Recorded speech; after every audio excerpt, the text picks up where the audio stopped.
Devocional 26 de febrero, Romanos 6, 1, 2. Tengo que ver. El hombre carnal vive en torno a los deseos de su carne y a las pasiones del mundo. Es decir, junto al cuerpo de carne y hueso hay un cuerpo de pecado. Esta es la situación de la mayor parte de la humanidad. Los que viven las concupiscencias y usan sus órganos físicos como instrumentos de iniquidad o de pecado. Dicen mentiras o palabras soeces. Está usando su boca como instrumento del mal. ¿Estamos usando la gracia de Dios como pretexto para continuar en nuestros pecados? La concupiscencia es sentir deseos o excesos de deseos no gratos a Dios. El pecado es divertido, nos gusta hacerlo. De otra forma no seguiríamos haciéndolo. No nos involucraríamos en él. La concupiscencia tiene dos acepciones. Por un lado la tendencia a pecar y por otro los impulsos a pecar. El hombre carnal se reconoce porque está dando algunos de estos frutos: adulterio, fornicación, inmundicia, laxivia, idolatría, hechicería, enemistades, pleitos, celos, iras, contiendas, disensiones, herejías, envidias, homicidios, borracheras, orgías y cosas semejantes a estas. Sabemos que los pecados son malos para nosotros, pero nos gusta hacerlos. De otra forma, no los haríamos. Por lo tanto, cualquier tipo de sugerencia que nos dice que podemos escapar la penalidad de nuestros pecados y todavía disfrutar la acción despierta un grado considerable de interés en nosotros. El hombre espiritual vive para Dios y sus pasos están dirigidos por el Espíritu Santo. En este ya no hay cuerpo de pecado y por tanto es un cristiano legítimo, dado que Cristo puede habitar en su corazón porque está limpio y santificado. Cuando una persona ya no es carnal sino espiritual, quiere decir que ha nacido de nuevo, que ha nacido del Espíritu y éste ya tiene el sello de la redención en su corazón. Se caracteriza porque produce los frutos del Espíritu: amor, gozo, paz, paciencia, benignidad, bondad, fe, mansedumbre, templanza. El hombre espiritual ya no miente, ya no dice vulgaridades, ya no ingiere licor, no hace negocios fraudulentos, no hace injusticia, no hace agravio a su prójimo, no se sirve de falso testigo, no roba, no calumnia, no injuria, no vive en fornicación, no vive en adulterio, no sigue las tradiciones del mundo, no participa en fiestas dirigidas al mundo, no es deshonesto en su trabajo, no es infiel con su cónyuge, se goza en la ley de Dios, obedece los mandamientos de Dios, le diezma el tiempo a Dios y también sus ingresos. El cristiano verdadero ya ha crucificado al viejo hombre.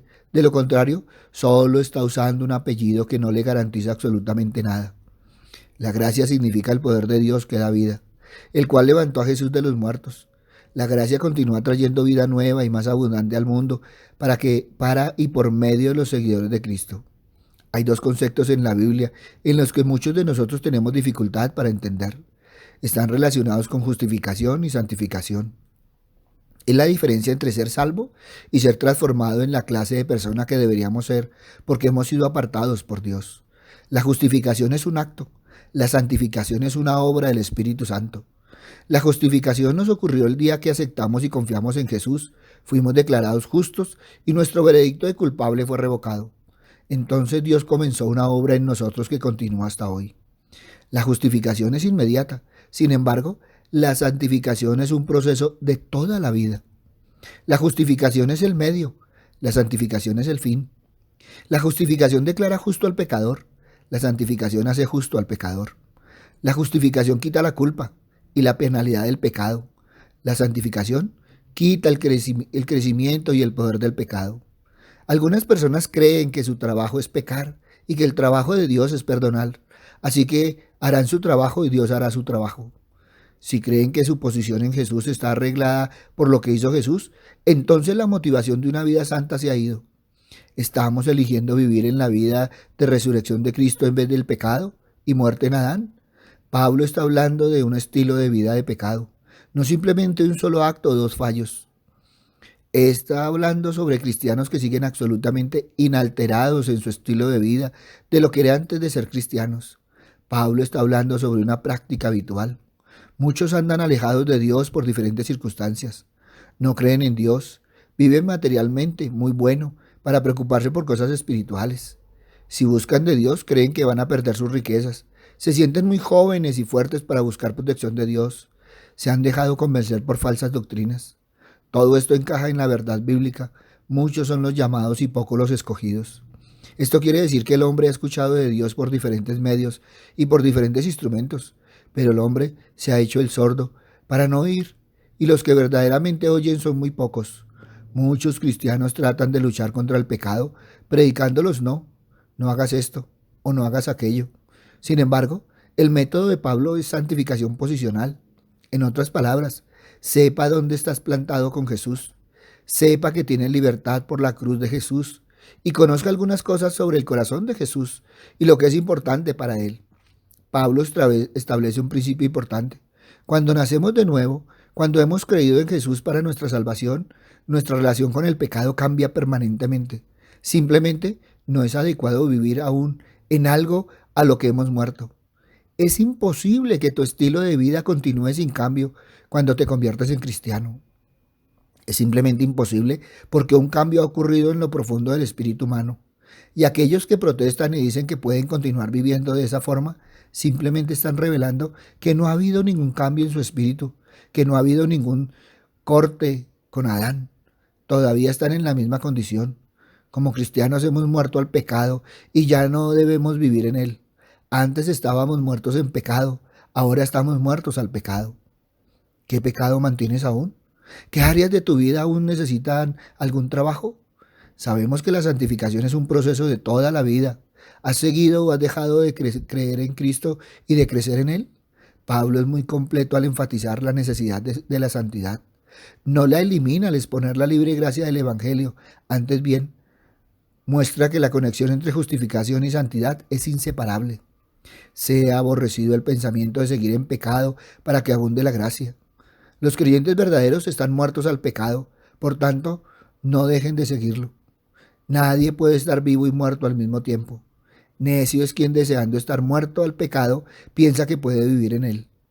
El hombre ya espiritual logra sostenerse en los caminos del Señor porque muchos se convierten por probar o por quedar bien o por ver qué pasa y otros lo hacen de verdad, pero sufren penurias al ver el mundo que dejaron atrás y entonces caen nuevamente seducidos por la carne y el mundo con sus pasiones y deseos. Si el pecado subsiste se vuelve repetitivo y como dicen algunos de vez en cuando, entonces no hubo muerte al pecado, ni nuevo nacimiento, y lo que la persona experimentó fue solo una ceremonia, un rito religioso o un mero sentimentalismo. Si esto ocurre es porque no existe una plena identificación o ignorancia en cuanto a la obra de la cruz en el ser del hombre.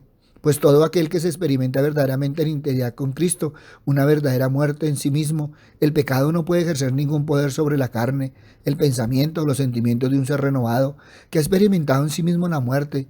Pero si aún el pecado continúa ejerciendo alguna influencia, es porque hace falta morir en mayor profundidad y experiencia para percibir una victoria contundente sobre nuestra naturaleza y pecado. Ante esto, evalúa hoy, tengo que ver. Papito Dios, gracias Señor Padre misericordioso porque nos exhorta Señor a apartarnos del pecado, Padre bondadoso. Papito Dios, hoy te pedimos por esos corazones Señor que aún se deleitan, Padre misericordioso, que aún Padre bondadoso siguen pecando, Padre amado, que no han mirado Señor ni las palabras de Jesús, ni tu palabra, ni tus ordenanzas, Señor Padre misericordioso, y no se han dejado, Señor, renovar por el Espíritu Santo. Papito Dios, ayúdanos a evaluar, Padre misericordioso, para que cada uno, al examinarnos, Señor, entendamos, Padre misericordioso, si estamos en ti, Señor, o estamos en el mundo. Papito Dios, tu palabra nos enseña que no podemos ser tibios, Padre misericordioso. O somos fríos o somos calientes, Padre amado. Por eso hoy te pido, Señor Padre misericordioso, que nos perdones, Padre amado, que perdones esos corazones, Señor, que andan como tibios, Señor, unos ratos, Señor, unos momentos, Señor, unos instantes, Señor. Pero tú nos pides, Padre misericordioso, que debe ser las 24 horas, los 7 días a la semana, los 365 días al año. Papito Dios, perdónanos, Señor Padre misericordioso, porque muchos, Señor, tienen un cristianismo por rato, Señor, pero otros, Padre misericordioso, ni siquiera han volteado a mirar, Señor. Por eso, Padre bueno, hoy te alabamos, te bendecimos y te glorificamos, Señor, porque tú nos llevas de tu mano bendita, de la mano de tu Hijo, de la transformación del Espíritu Santo y sobre todo de la luz de la palabra. Gracias, Padre bueno, gracias, Padre amado. En el nombre de Cristo Jesús, para gloria y alabanza tuya. Amén y amén. Buenos días para todos. Les habló el pastor Walter Bernal de la Iglesia Su Gloria en mi Bogotá. Un abrazo, muchas bendiciones y evalúa hoy, tengo que ver. Si esta palabra tocó tu corazón, compártela. Muchos necesitan evaluar si tienen que ver. Si necesitas palabra, ve a nuestra página web, Su Gloria Mi Bogotá, o ve a nuestro Twitter, @Bernal Pastor, o ve a nuestro Face, a nuestro Instagram, a nuestro YouTube, Su Gloria Mi Bogotá.